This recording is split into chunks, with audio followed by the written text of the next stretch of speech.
Good morning everyone, it's time for another episode of the Jiggee Jon Show, and I'm in the heart of KL and I'm about to pick up an exciting guest who's got a great story. So she's coming right up now and we are gonna put her in the hot seat. Come on in. Since traffic's at a standstill, so why not? That's right, ladies and gentlemen. She almost took my dough out in the process. It is Miss Sammie. Hi everyone. Hi. Jiggee Jon. Merry Christmas. Oh wow. Okay. Yeah. Well, so that's a dead giveaway. We're shooting this on Christmas Day, although this is gonna drop in a couple of weeks' time. But stay tuned. That's right. Strap in, young lady. Oh my God. All right. So who is this girl and why do I have her on my show? Well, I'll give a backstory and then we'll let her explain herself. The little that I know, she is a budding lawyer, or lawyer to be, or yeah. Okay, yes. Oh, the door's not closed. Can you close the door again? Sure. Try that again. Okay. There we go. Okay, great. All right, safety first, folks. Yeah. So she's a budding lawyer, just completed her CLP. She's been a model of sorts, and why I'm having her here is because she's also an MC. So she's killing the junior circuit right now. I'm going to use the word junior only because still quite young, law. Yeah, well. So tell us just a little bit of who you are and what you do, Sammie. Who am I and what I do? So yeah, as Jiggee already mentioned, my name's Sammie. I'm 24 this year. Oh, 24. I thought you were 25. Even better. Not yet. Okay. It's still December 2019, so There you go. I'm still 24. There you go. And yeah, I work as an MC now. I focus more on corporate events. I'm also the season host for Porsche Carrera Cup Asia 2019 and also 2020. So Nice. That's pretty much about me. I also run my own talent agency. That's right. But when you started off, I guess at 18, right? Like after high school. Yeah. Didn't you kind of start off differently a little bit? Differently as in? I don't know. Did you enter the event circuit and kind of like not be an MC right away, or? Yeah, like the first 3 years. Actually, I've been an MC just part-time because it was not so professional back then. But Yep. I've been an MC since high school. So there are some friends that introduced me to some of their parents' company for the dinner, that kind of thing. So I kind of picked up how to host corporate events from there. Yep. But at the same time, I think I work more as some usual stuff that most of the girls out there do, like promoters, brand ambassadors, ushers for events. So you did all that as well? Yeah, I did all that, from the smallest role, from the backstage, from the roadshow, and all those in and out. Yep. So I think I've watched pretty much a lot of the events from different perspectives. Yep. And it's pretty fascinating because now that I work in front of the stage, That's correct. it's kind of a very different feel. Of course, you see, that's the thing, so I mean, there's a lot of young ladies out there who are probably doing what I could say used to do, and they also have ambitions and a goal to maybe step into what you are doing. So I thought it'll be good to hear your side of the story, because you've kind of I would say gone full circle, at least in the events industry, given the fact that like you, I wear two roles, I wear two hats, so Yeah. as an MC but also as a show producer. So it's easy to stand in the shoes of talents, right? Yeah. But I think for you, I mean, I guess why I wanted to just have a chat with you is because given all that you're doing, and it's only 24, so I think it's important that we keep working hard even from the earliest of ages. And for you, you've been busting. I mean, I've been following you, you're all over the place, and this year alone, where have you gone for Porsche? For Porsche, we went to Shanghai. Of course, it's the first stop and the last stop. We went to Japan for Suzuka Circuit and Yep. also Fuji. Yep. We also went to Thailand, Bang Sand Street Circuit. Then we went to Singapore, and of course Malaysia, Sepang Yep. Classic Circuit. Yep. And yeah, that's pretty much about it. But it has been a very fun season. Yep. It's my very first motorsports event as a host instead of MC. Is very challenging for me. Is that a difference? Yeah, being a host, you need to really have the knowledge, and because we run live shows, so you can't make mistakes technically. Yeah. So how in the world did you land, Porsche Carrera Cup? I mean, I think that's a very prestigious event per se, and I think what's impressive is the fact that I don't mean to harp on the fact that you're a junior MC. How in the world did you at so quickly in your career stumble upon or get this role? I think it's by luck. I actually know the agent through last time when I went for the F1 Grid Girl audition like last year. I think last year was the last F1 in Malaysia. Okay. So this agent happened to call me back. He says that, oh, they are having a mini audition. Like, are you interested? Since you are doing MC, maybe you want to try out, because they are looking for a bilingual live host. Okay. So that means the host needs to be able to speak in Mandarin very fluently, and also English. So he thought to ask me to go for the audition, so I went. Okay. And I was I don't know anything. Right. Because I've only been a grid girl, but you know, obviously grid girl doesn't involve in actual motorsports rules and like know the drivers, that kind of thing. So like there are a little bit like there were a lot of different things that I do not know. Okay. So what I did was I just Google, I find some script, and then I just memorized the script. Oh wow. And kind of like get my way out of it. And during the audition, they gave us a brand new script. Okay. And I just have to memorize it in like less than 10 minutes. Okay. But I think I was lucky because it was something that's pretty easy for me to remember. So I just went in and nailed the shot in one take. Wow. Yeah, so I guess it's by luck.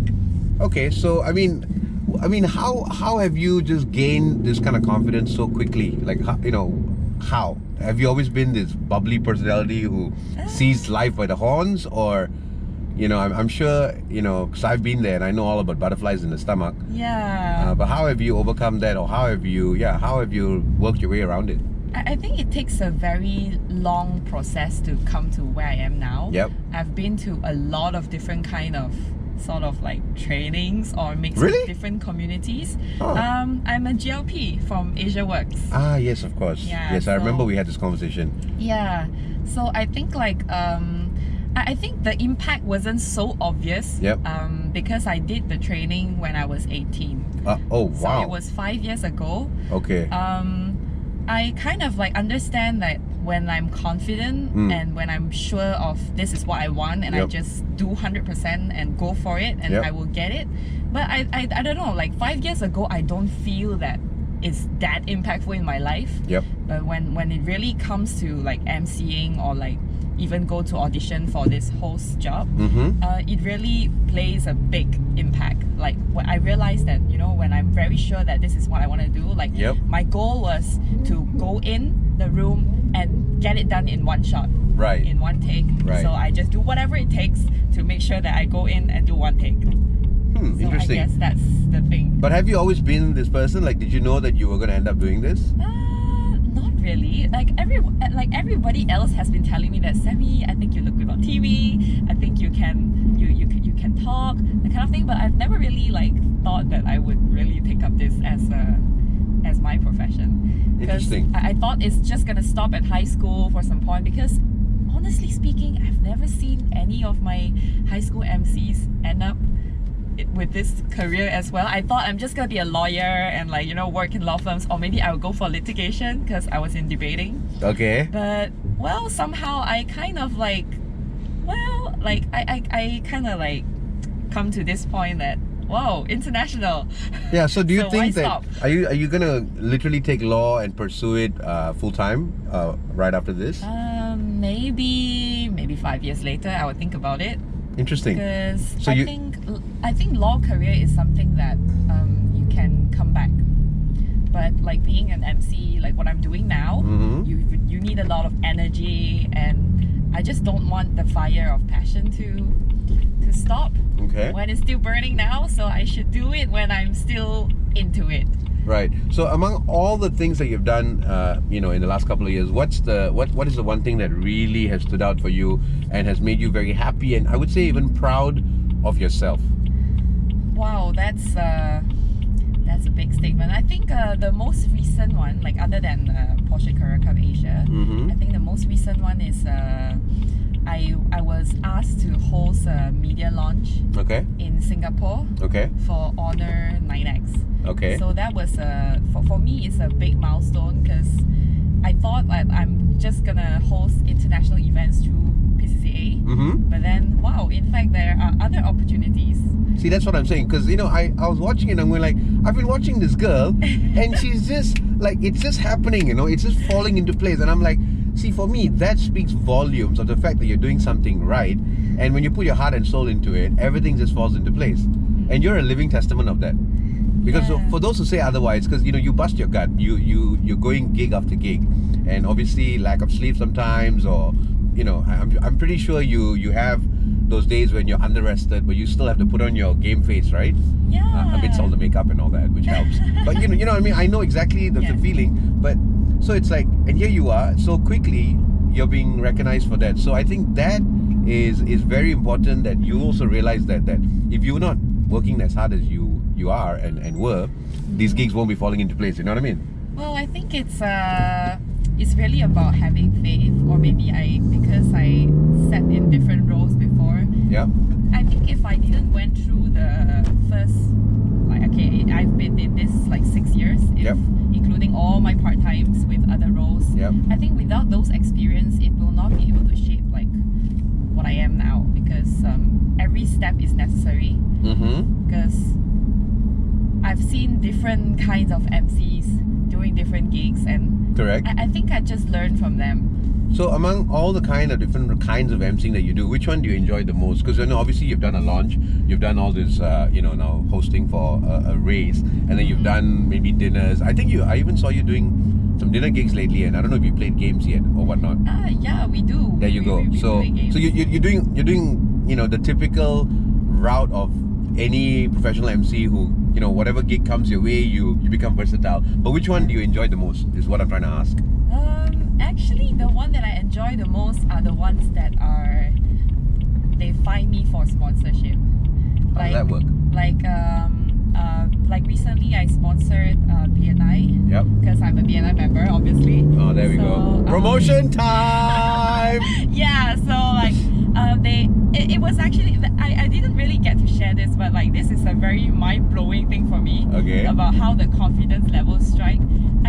When I started my business in talent agency, it was only a month when I registered my company and I joined BNI. Okay. And I think there's this 30-second thing you need to do in every week. Of course, I know that. Been there, done that. Yeah, so I think the head of the events council was there on our very first business open day. Okay. And he saw my 30 seconds. He's like, Sammie, I heard you are doing MC. Okay. I would like to ask you to be the MC for our International Networking Week. Okay. Then it's there will be 600 business entrepreneurs, and I think you can do it. I'm like, holy shit, I don't even know what some of BNI is. I was like, oh my god. And to be honest, that time I think it was in January. Okay. Because I joined BNI in January. So Okay.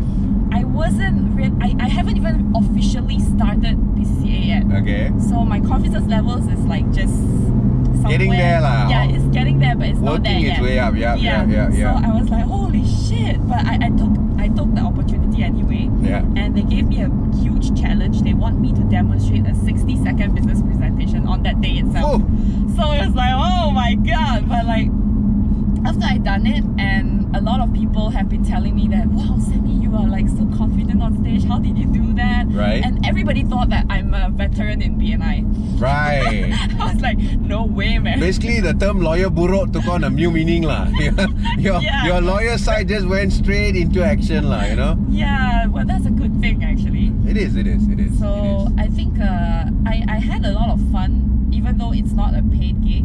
They actually engaged me for next year's INW, the International Networking Week, and the national conference as well. So I'm looking forward to it. The recent one that I did was also for entrepreneur organization. Yep. When EO. Yeah. Oh, for nice. their Christmas dinner. Right. Yeah. I got some friends in there.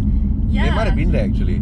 Yeah, maybe. But that for that event, it was a very for me, it's more eye-opening, because I didn't really get to host the event that much, but I get to watch how they run events.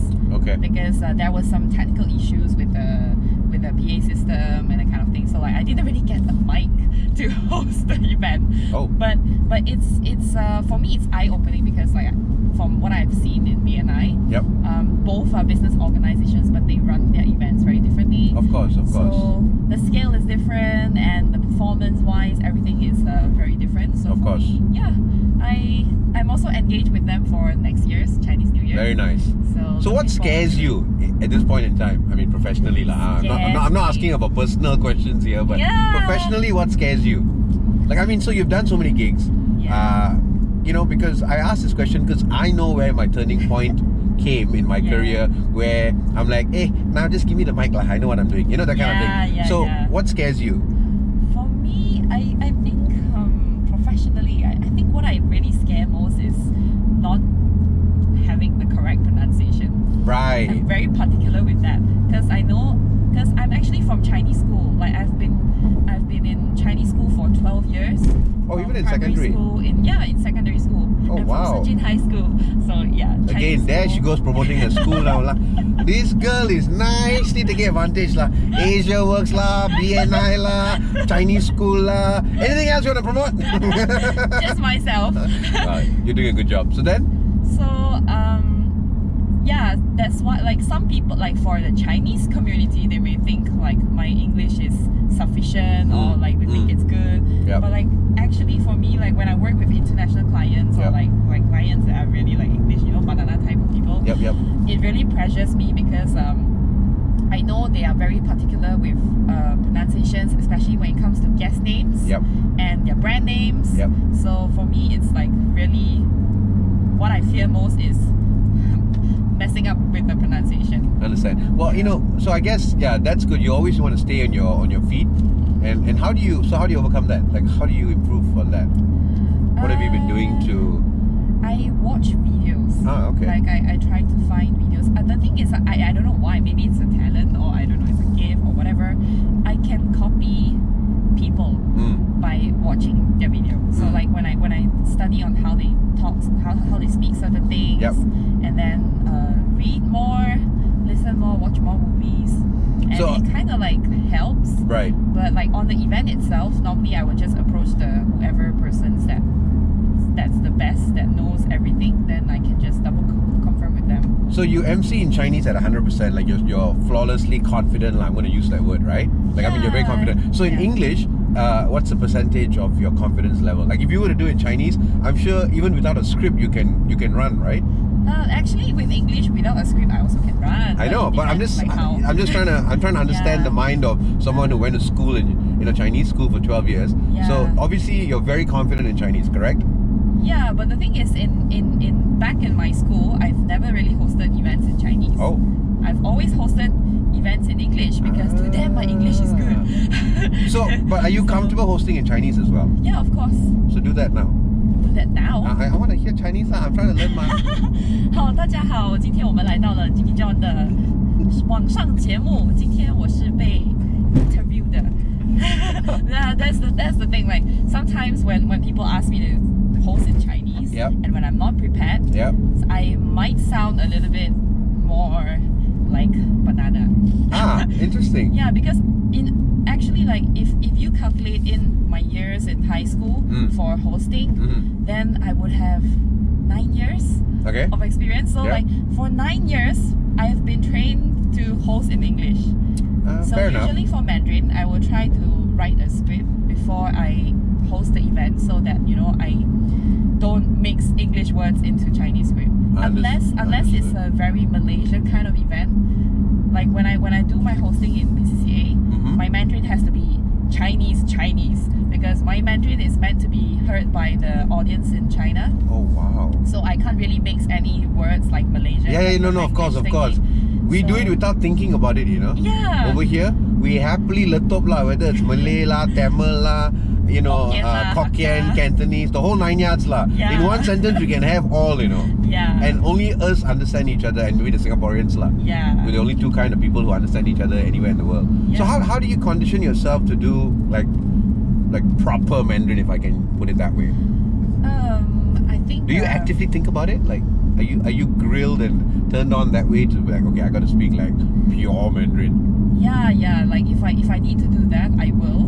Okay.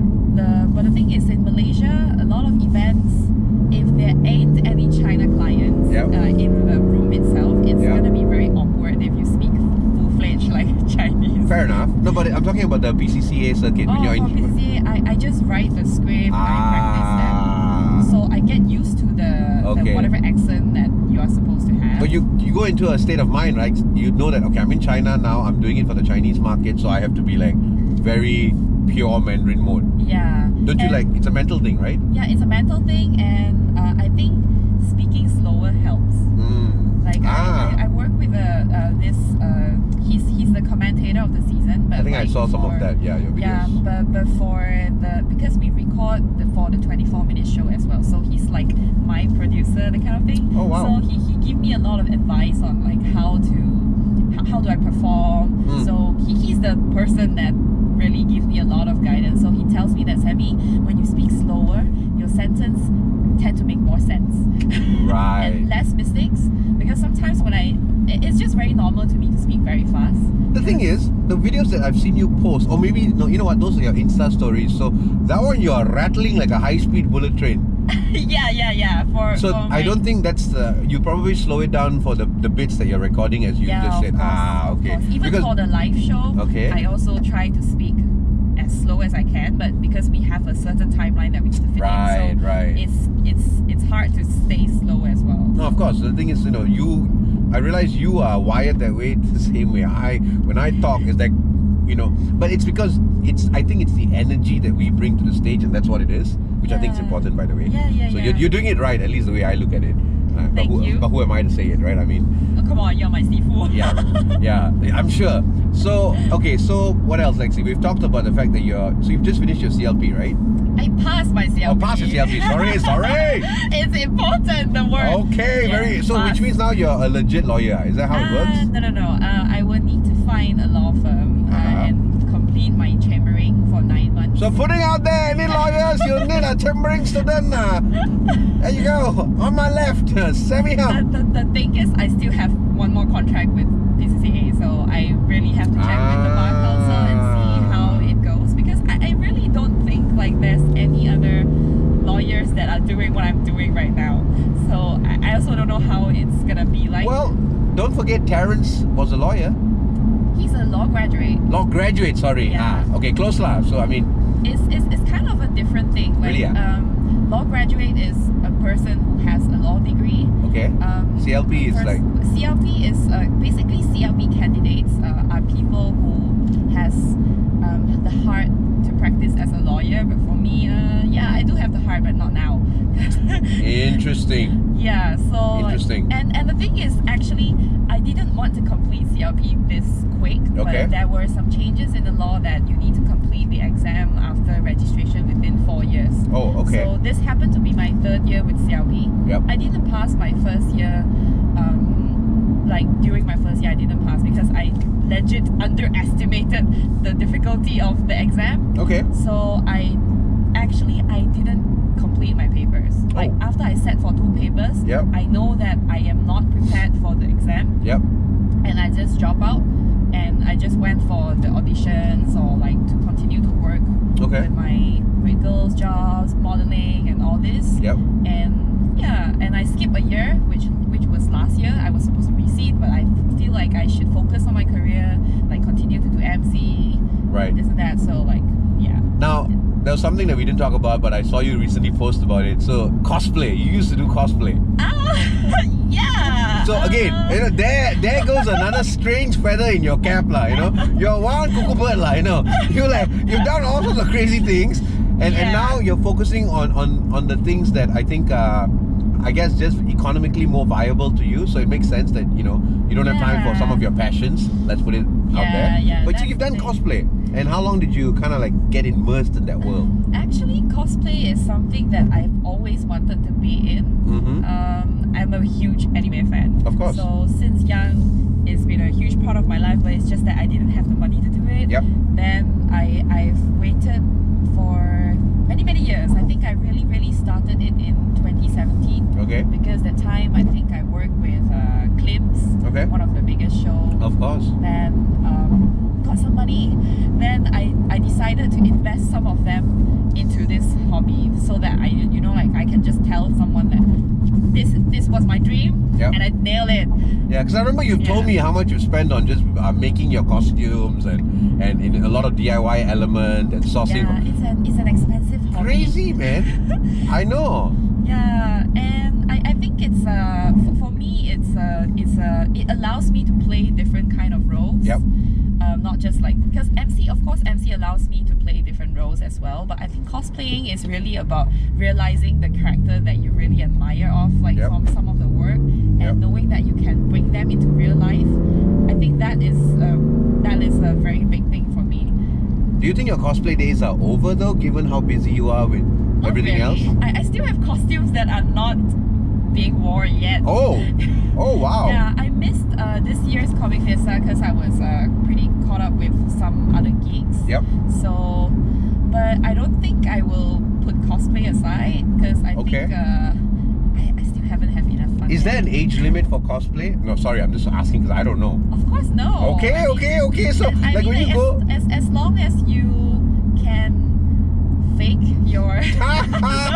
Right, so I mean, there's hope for me lah. There's hope for me lah. Of course. I mean, like, there are different kinds of character that you can pull Fair off. enough. So, for me, the trick is I like to pick characters that I'm very sure that I can pull it off because I'm tall, you see. I cannot cross those, like, petite size characters.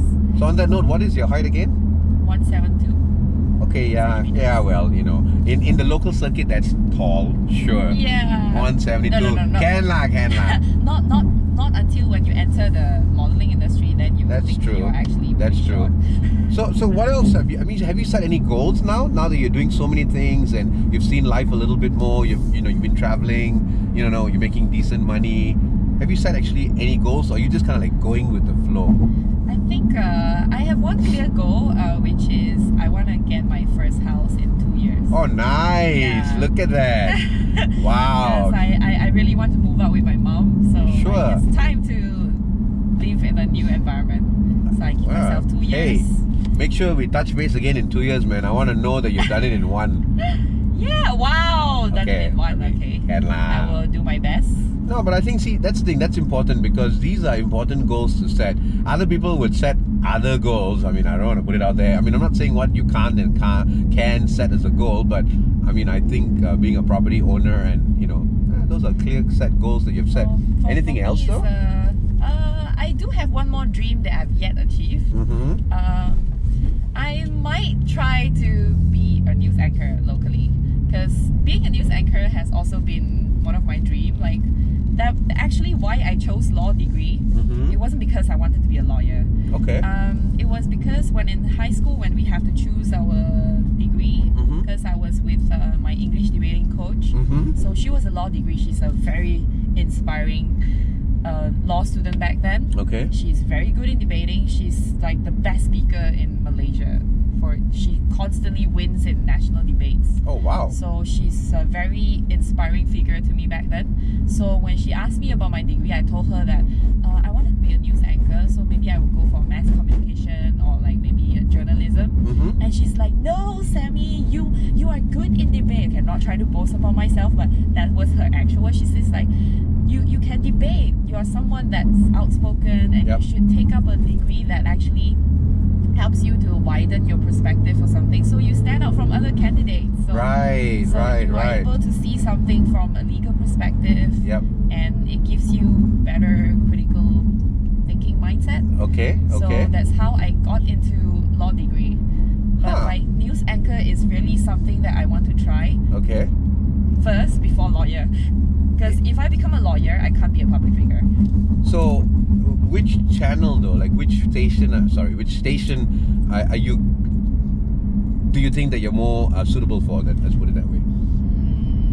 I've never really thought about it, but maybe Chinese. That's just only Chinese news, like the ATV news, right? Or Astro AEC. Are you looking into it? Are you actively checking if there's any openings or there's opportunities that are potentially arising? I actually have missed a lot of opportunity with ATV News because they have a lot of camps back then when I was in high school for, they have camps for young news anchor, that kind of thing. Oh, really? Camps, they do all that? Yeah, they do. Oh, but I didn't know that. The first year when they have it, I just graduated from my high school. Right. So I missed it. And when they have their first camp for uni students, I also just graduated, so it's like that's I keep missing out. But what about lately, like now? Lately, I don't think they have any vacancy at the moment, so I just like for me, I don't think I'm ready yet for being a full-time news anchor. So for me, it's just more like gaining more experience from my actual work now. Yep. Like with PCCA, I also get to learn a lot. It's just that it's a different kind of nature. It's more like entertainment news because it's motorsports. Yep. But if I'm entering local news, it's more like we'll be focusing on, you know, current affairs. Yep. So it's a completely different thing.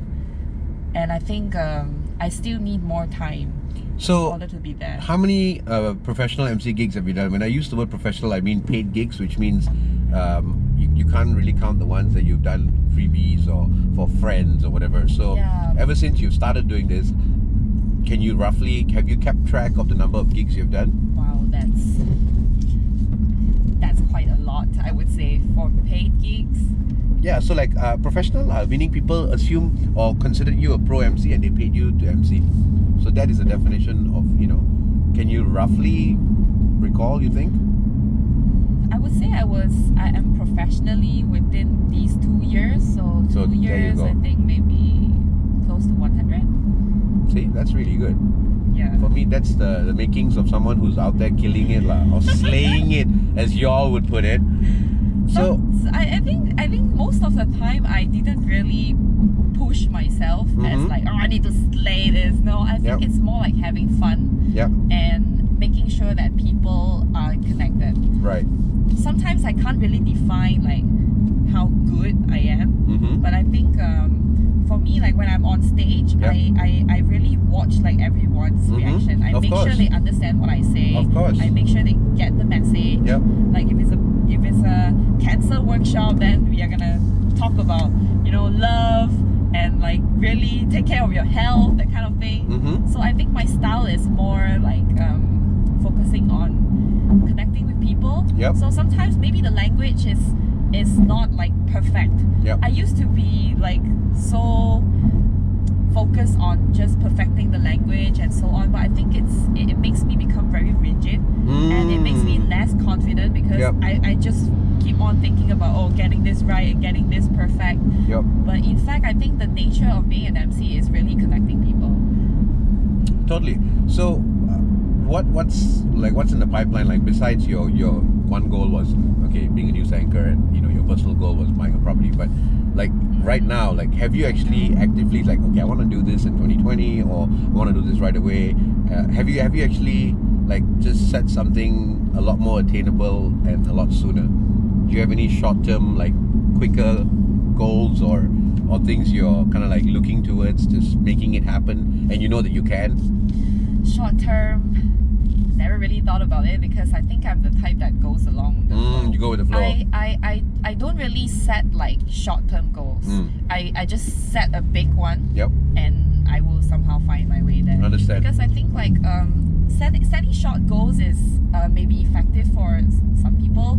But for me, it's just, it doesn't work that way. I need something that is big and it drives me to like, yeah, I really want this. Understand. I don't know how I'm gonna go there, but I really want this. So all the other things will fall into place. But whereas if I only set short-term goals, then I feel like, okay, so I achieved this, then what's next? Then what's next? So for me, it's I get lost if I set short-term goals. Do you have any fears besides the fact that you're always worried about pronunciation and getting words right? Besides that, is there anything else that you fear when you're out there doing your thing? I don't take Halloween gigs. Oh. Because it's a personal reason. Really, yeah? Yeah, because I am terrified of spiders. Oh. I can't handle spiders. I didn't want to point out the spider I had down there. No. There was one running around earlier. Come on. Spider-Man. Nobody knows who you are. Yeah, so I think like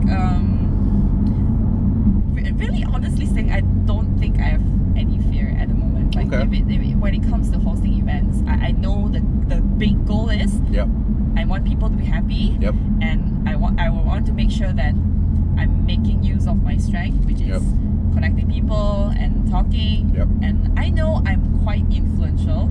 So as long as I know what's my purpose in the event, then I'm good to go. Like I think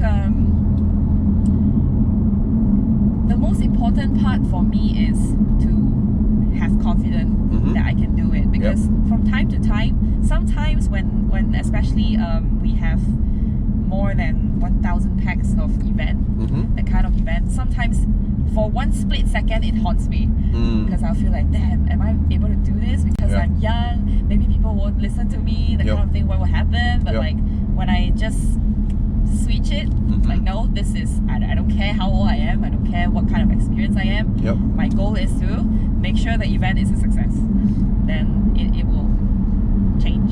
Understand. So I mean, are you happy with what you've accomplished thus far? Yeah, of course. What's the happiest bit of it all in these last few years? I mean, I know you mentioned what was it you mentioned earlier? Like your proudest gig was the one for Honor, right? Like going to Singapore. But what is something that has made you really happy? So that's being proud. Like, okay, yes, I mean, like, I got recognized, I was invited to Singapore. But what's been the happiest state of affairs in the last 2 years of professionally hosting, for that matter? Oh, I think like every time when I finish an event, I feel damn happy. So that's the thing. We all run on that adrenaline. No, it's true. I tell you what. Till today, every single time. You know why? Because I call myself an entertainer. I don't even call myself an MC anymore, because at the end of the day, my job is to make people laugh, and that's my style. And for me, coming off that stage and just watching people just genuinely be happy is what it's why I do what I do. It's not about the money anymore. It's not about, because it's gone past that. For me, I do it because I actually enjoy it, and it actually helps me de-stress, which is ironic. MCing helps me de-stress from my day job, which is running events. So that's me. But like for you, what makes you happy about what you do? What makes me happy with what I do? I think I have a, although I'm young, I can't say I earn super a lot from this, but I think I share the same feeling as you. Like, I really enjoy what I do, and I don't really think about, oh, this is a work. For me, it's just, I'm happy that I can do something that I love, that I enjoy, and at the same time, it's paying whatever bills that I need to pay. There you go.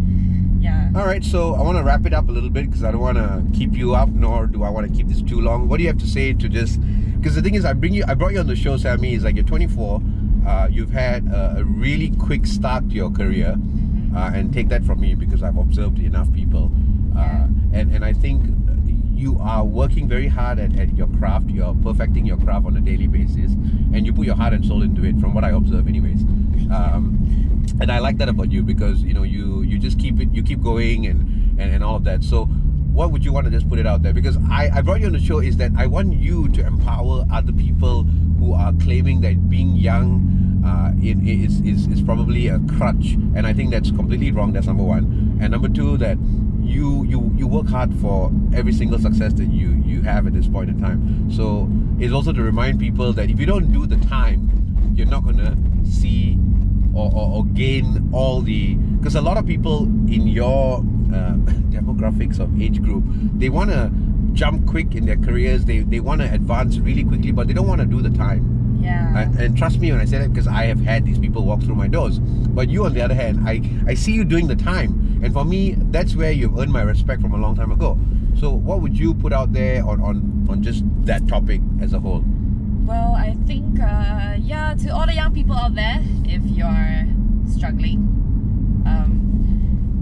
I think you really have to accept the reality that there's no shortcut. There you go. Yeah, because I didn't go any shortcut, but I think I'm lucky enough. But luck, for me, yes, luck plays a big role, but it only works if you have already been preparing yourself for that, because opportunities come along the way, and if you're not working more than 100% on yourself, and even if opportunity come, you might just slip away because you're not ready. So you need to always be ready, and always have faith that your hard work will have results, but you need to be patient enough to give it time so you can see the results. Fulama, motivational speaker. So folks, this is Sammie Hum, and right now professional MC. Anything else you want to add to the title? That's way too many. Lawyer to be. Lawyer to be, Anything else? TV host. There we go, TV host and potential newscaster to be. Watch the space, she dropped it here. So if that happens, we know that her goal came alive and came online. Yeah. Thank you so much for joining me on the show, Sammie. Yeah, of course. Thank you for having me. It's a pleasure. Of course, you know, it's always good to yak with people and of course, with a fellow pro in the industry, it's easy lah because we cannot stop talking lah, you know? Yeah. That's the fun part as well. It is. So, folks, stay tuned. This is another season, or I would say second episode on season 2 of the Jiggee Jon Show. And really hope you enjoyed having this guest on my show. See you. Laters, everybody. Oh my God, hump. All right, gotta go.